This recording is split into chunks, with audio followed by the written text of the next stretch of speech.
दोस्तों अस्सलाम वालेकुम।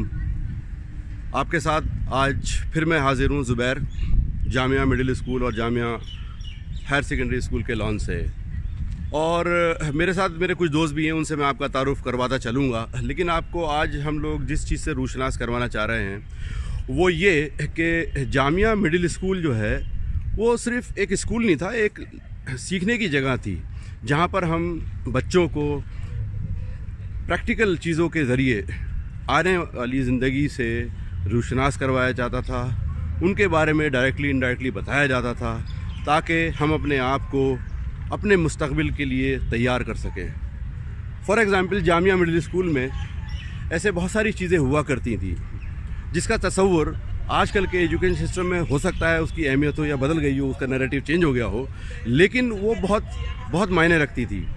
फॉर एग्ज़ाम्पल मैं आपको एक ब्रीफ इंट्रोडक्शन ये देना चाहता हूँ कि जैसे जामिया में मिडिल स्कूल में इलेक्शन होते थे, बच्चों की हुकूमत बनती थी, मसनद नशीनी का जलसा होता था, पार्लियामेंट का सेशन होता था। इसके साथ जामिया मिलिया इस्लामिया यानी मिडिल स्कूल में बच्चों का बैंक मौजूद था, बच्चों का एक ज़ू मौजूद था, यहाँ पर एक दिन का मदरसा होता था जिसमें सारा इंतज़ाम बच्चे करते थे। तो इसकी डिटेल आपको मिल जाएगी, लेकिन मैं चलता हूँ अपने दोस्तों के पास ताकि वो आपको बता सके एक एक चीज़ के बारे में कि वो क्या होता था। और ख़ास तौर से बच्चों की बागबानी होती थी, इसमें हम लोगों को खेती बाड़ी सिखाई जाती थी। शायद आज की नौजवान नस्ल या बहुत सारे एलुमनाई इस बात को ना जानते हों।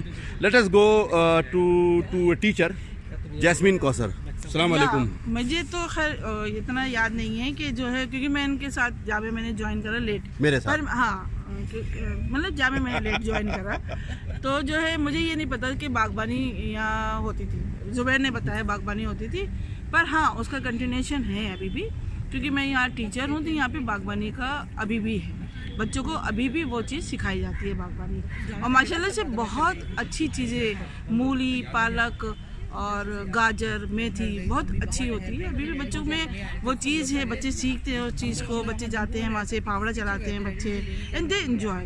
और मकसद जैस्मीन इसका एंजॉय क्या मूली गाजर तक नहीं होता था, बच्चों को उसमें क्या होता है सफिशिएंट और नॉलेज, हाँ बच्चों से प्रैक्टिकल के जरिए उनको नॉलेज दी जाती है, नॉलेज उनको मिलती है। प्रोजेक्ट जो है उनसे बनवाए जाते हैं, पर उनको ये पता है कि इस टाइम हमें सीड लगाने हैं और सीड लगाने के बाद इतने टाइम में हमें पानी देना है। उसके बाद जो है जब ये पौधा निकलेगा तो हमें उस पौधे को किस किस तरह से निकालना है, और इस पौधे में हमें ज़्यादा पानी नहीं देना है। अच्छा एक चीज़ भूल गई आप, आपने ये कहा था कि चूंकि आप टीचर हो तो वो जो एक और एपिसोड आप बताना चाहिए थी, चूंकि टीचर है तो आप बच्चों को पढ़ाती हैं। कभी ऐसा हुआ है कि अगर कोई बच्चा आपको पढ़ाने लगे या आपकी क्लास से ही कोई बच्चा उठे और आप बैक बेंच पे बैठी हुई हो और वही बच्चा आपका रोल अदा करने लगे और बच्चों को पढ़ाने लगे, तो you feel really happy. But आजकल के जो एजुकेशन सिस्टम है उसमें हमें ऐसा महसूस नहीं होता है कि ऐसा भी होता होगा। लेकिन जामिया मिलिया इस्लामिया में हम बहुत छोटे थे, हमने सुना कि यहाँ खुली हवा का मदरसा होता था। वो मैं कोशिश करूंगा कि किसी और हमसे भी ज़्यादा सीनियर हजरत के पास जाऊं ताकि वो बता सके। लेकिन एक दिन का मदरसा होता था, एक दिन का मदरसा, तो एक दिन के मदरसे में क्या होता था वो जैस्मीन साहब आपको बताएंगी। हाँ, एक दिन का मदरसा जब यहाँ होता था, उस ज़माने में तो मैं नहीं थी एज अ स्टूडेंट, तो मेरे ज़माने में नहीं होता, मैं नहीं थी तो मुझे नहीं पता। बट अब एज अ टीचर हम लोग के अभी भी वन डे स्कूल सेलिब्रेट करा जाता है। उसमें 8th क्लास के, क्योंकि 8th क्लास हमारा स्कूल जो है, मैं जामिया मिडिल स्कूल सेक्शन में हूँ, तो यहाँ पे 8th सीनियर मोस्ट क्लास है। तो 5 सितंबर को राधा कृष्णन के उसमें जो है 5 सितंबर को वन डे स्कूल सेलिब्रेट होता है हमारे यहाँ। उस दिन 8th क्लास के बच्चे जो हैं बच्चों को छोटे मतलब 7, 6, 5, 4, 3rd, 1st तक के बच्चों को पढ़ाते हैं। और उसमें आप यकीन जाने कि इतना ज़बरदस्त डिसिप्लिन होता है, पिन ड्रॉप साइलेंट, इतना अच्छे स्कूल चलाते हैं बच्चे। उसमें जो है प्रिंसिपल भी बनता है, उसमें जो है क्लर्क्स भी बनते हैं, उसमें जो है घंटा बजाने वाला ही बनता है, उसमें जो है स्वीपर्स भी बनते हैं। तुम्हें याद है मंजूर, मैं एक तवज्जो चाहूँगा। मंजूर साहब जो एक दिन का मदरसा होता है, हमारे ज़माने में कौन कौन क्या बनता था, नाम बता दिए, हो सकता है वो देख रहे हो इस वीडियो को। हमारे पीरियड में तो अजहर हुसैन अंसारी प्रेसिडेंट हुआ करते थे, उनको निगरान प्रेसिडेंट बनाया गया, वो प्रिंसिपल बनाया गया था। तनवीर इकराम जो इलेक्शन हार चुके थे उनको लेटरल एंट्री के थ्रू वाइस प्रिंसिपल बनाया गया था। अच्छा, तनवीर इकराम के साथ ऐसा क्यों हुआ था? वो हार गया था। हार गया था। नहीं तो उसके साथ ऐसे मतलब क्यों हुई? उसके साथ ऐसी पार्शियलिटी क्यों हुई? पार्शियली नहीं हुई थी। हाँ। वो हमारा जो इलेक्शन हुआ करता था हाँ। उस पीरियड के इलेक्शन में मैं इलेक्शन कमिश्नर था। अच्छा। ठीक है। और इलेक्शन की फाइट हुई थी अजहर आसिफ अंसारी और तनवीर इकराम के बीच में। हाँ। अच्छा। वो जो था वो इलेक्शन जैसे आज की डेट में हिंदू मुसलमान बन जाता है उस टाइम बॉर्डर डिसऑर्डर बन गया था। मे बी बिकॉज ऑफ इकराम साहब। इकराम साहब का क्योंकि रजिस्ट्रार हुआ करते थे उनका इन्फ्लुएंस ज़्यादा था। चलो ठीक है, लेकिन लड़का भी अच्छा था ऐसे। हाँ, he is a good boy, he is a good boy। अभी भी मेरी उससे थोड़ी दिन पहले मुलाकात हुई, माशाल्लाह से अब उसकी बेटी यहाँ पर उनको पढ़ती है।